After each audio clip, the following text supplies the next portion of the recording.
So imagine if I give you uh, $1 and then I give you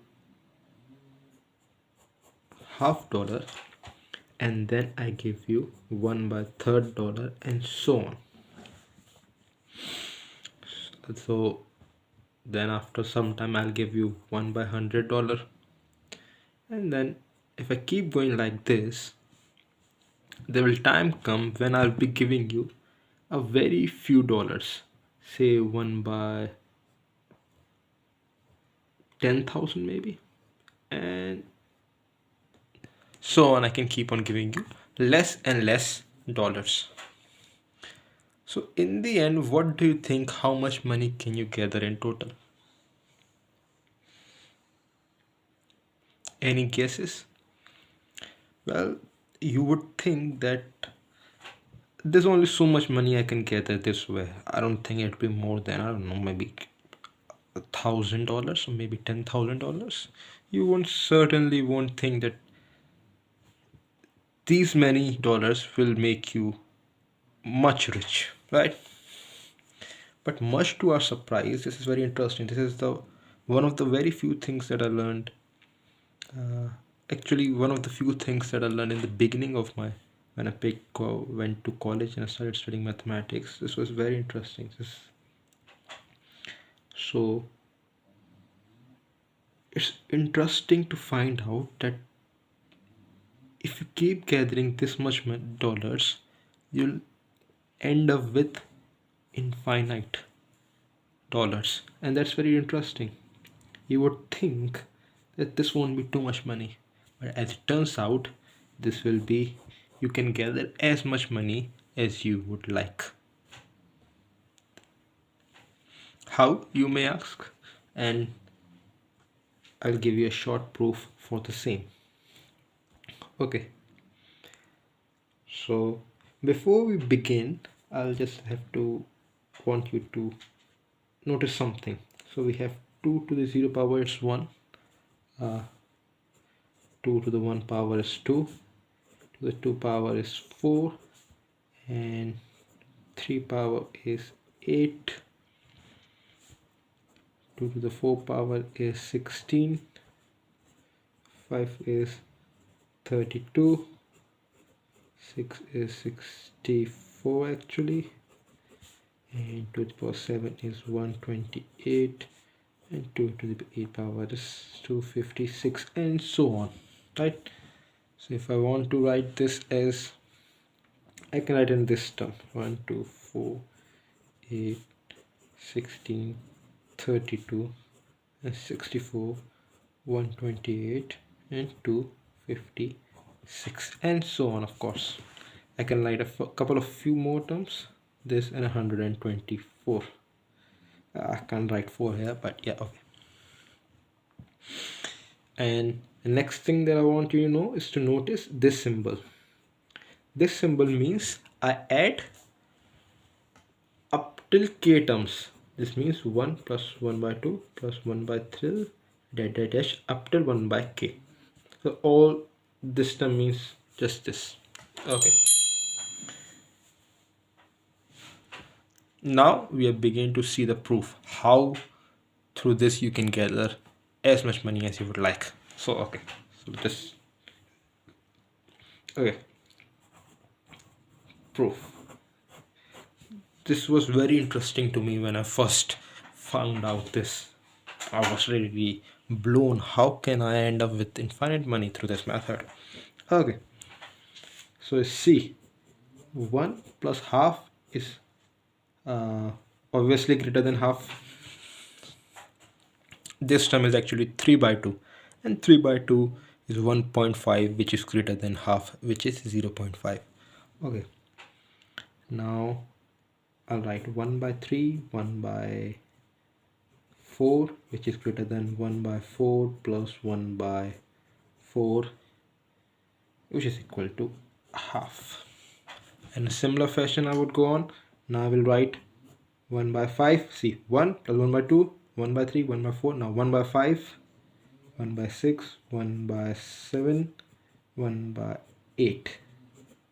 is greater than 1 by 8 plus 1 by 8 plus 1 by 8 plus 1 by 8. See, this term is of course greater than this term, right? Because you can quickly verify. And same with this, you can quickly verify 1 by 5 is greater than 1 by 8. 1 by 6 is again greater than 1 by 8. 1 by 7 is greater than 1 by 8. 1 by 8 is equal to 1 by 8.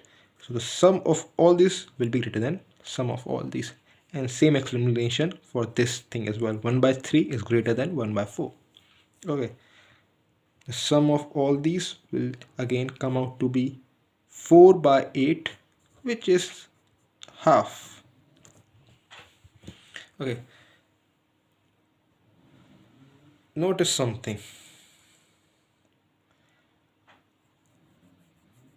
First I added up till 1 by 2, then I added up till 1 by 4, then I added up till 1 by 8.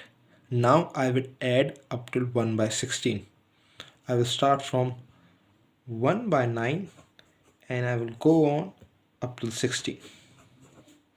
And this will be greater than 1 by 16 dash 1 by 16. And how many times 16 will be? You can just count. There are 8 numbers right here, so it will be 8 times. This will be 8 by 16, which is nothing but half. And I did it up till 16. Now I will do up till 32. So I think you can notice some trend here. Now from 17 I will start and up till 32. Dash. And I will write 1 by 32. Dash 1 by 32. 16 times. As there are 16 numbers here. 1 by 17 is greater than 1 by 32. 1 by 18 is greater than 1 by 32, and so on. This is again 5. Half, sorry, 16. You can do the calculation right here. It's easy. Okay. So you notice something.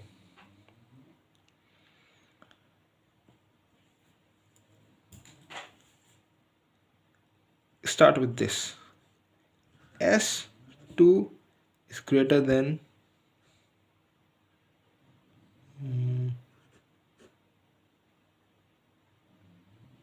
just give me a second. 1 by 2, of course.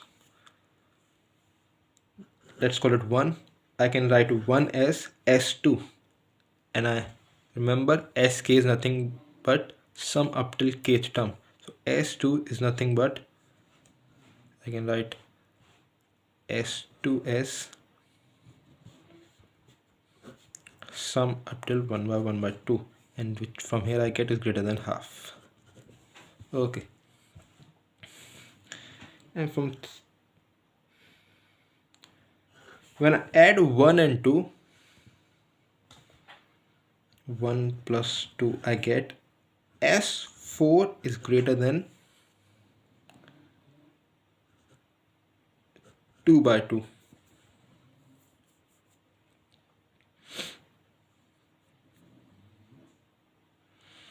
Similarly, if I add 1 plus 2 plus 3,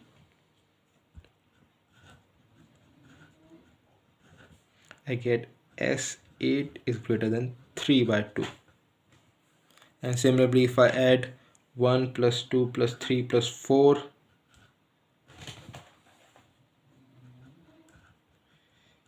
plus 4, I have S16 is greater than 4 by 2. And you should know what x16 means. X16 means sum up till 16th term. S16 is nothing but sum of 1, 2 plus 3, and sum of 1, 2 plus 3 is 1 plus 1 plus half plus 3 plus 4, 5, 5 up till 16. Okay, up till 16 is greater than this. And if I also add the fifth, I have 1 plus 2 plus 3 plus 4 plus 5. I have S32 greater than 5 by 2. And you can also see this. These are all greater than half. Half, half. This thing is half. This thing is greater than half. This thing is greater than half. And this thing is greater than half. Okay. So S32 greater than this. And so if I go on in this fashion, you would know what my next term is going to be. I will write 1 by 33 plus 1 by 34 up till 64. Then I'll do up till 128, then up till 256, then up till this, then this, and you know where this will go. So, and through the same logic that I've shown here, I can have sum of 2 to the power n is greater than n by 2. You can see the trend here. We can actually prove this through mathematical induction, but we will not do that right now. So through the trend you can observe this. So S16 is nothing but S2 to the power 4. If I just can, if you want me to write this down, S16 can also be written as S2 to the power 4, which is greater than 4 by 2. So it sort of verifies this formula. So you see, S2 to the power n means 1 plus 1 by 2 up till 1 by 2 to the power n is greater than n by 2. So this whole sum is greater than n by 2. So I see now you see how I can say. So say you want to gather, you can take n to be anything. Take 1 million. Or better still, you can take 1 billion. S 2 to the power, I don't know how would you write 1 billion. 1 0 0 0 0 0 0. I don't know how many zeros there are. You can just keep on adding. So this sum will be greater than 7 zeros. 7 by 2. And this actually is a huge number. So this sum 1 plus half up till, this is a huge number actually, will be greater than whatever this number is. And you can take n to be as large as you please, so you have as much money as you could imagine. So it was very interesting to me when I first saw it. So if I give you $1, half dollar, 1/3, and so on, soon, not actually soon, it is only theoretically possible that you will be filthy rich. Practically, actually, this sum, even through a supercomputer, would take a long time. And I can actually tell you how long it will take. It was mentioned in one of my books actually. Just give me a second. The book is actually under here. Actually, I can tell you the rough numbers, but why to do that when I have exact numbers at my hand?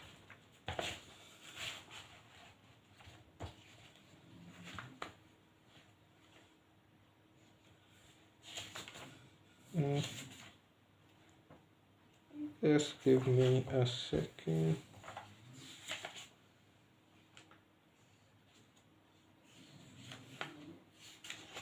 I don't know where it is.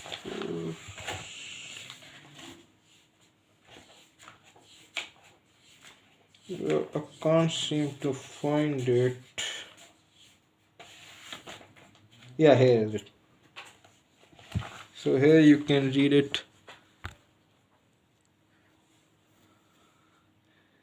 It says right here, a normal computer per second performs 400 million additions a second, which requires more than this many years to perform. More than 1 trillion additions a second would take more than 164 years to reach that modest goal. And that modest goal was 50. If you want to get $50 which is approximately these many additions will take you something around these many years by normal computer. And through a IBM Roadrunner supercomputer, it will take you 1 year and a half just to accumulate $50. So theoretically, you can gather 1 billion or trillion dollars, but practically you see how hard it would be for you to do that. So until we have really supercomputers who can perform many calculations per second, till then you cannot be filthy rich. So yeah, but once we do have that computer, you'll be filthy rich through this process. So it was very exciting to me. I thought I'll share it with you. Alright, we'll meet again with a new interesting concept. Okay.